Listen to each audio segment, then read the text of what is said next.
Nu, uite, vezi, stai direct. Acolo trebuie să fie gravură. Nu, e tăiat. E tăiat. Sunt două tăiate, una și gravura unde e pizda măsă este? În afară. Uite, vezi, face gravura exact pe... Nu face gravură, n-ar trebui să fie gravură acolo. Am lăsat eu gravură acolo? Ai lăsat gravură, da. Din greșeală, da.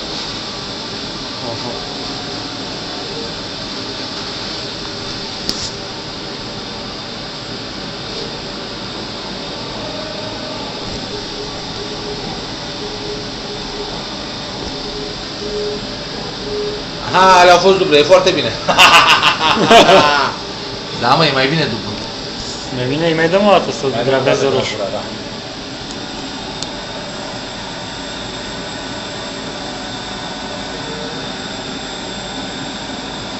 Vezi, vrei și tu o carosele de aro?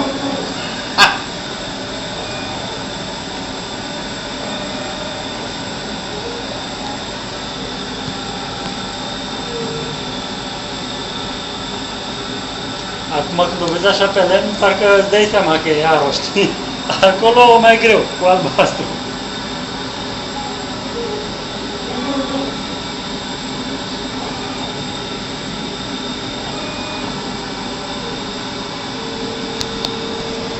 Aici am făcut eu niște greșeli, nu poți să faci niște chestii acolo, dar nu contează. Am făcut-o în viteză. Deci ieri m-am hotărât să schimb felul în care fac proiectul, știi? Și aseară l-am refăcut. Pac. Hai mă, acum vrei să o faci pe toate, lasă o faci. Fără număr, fără număr.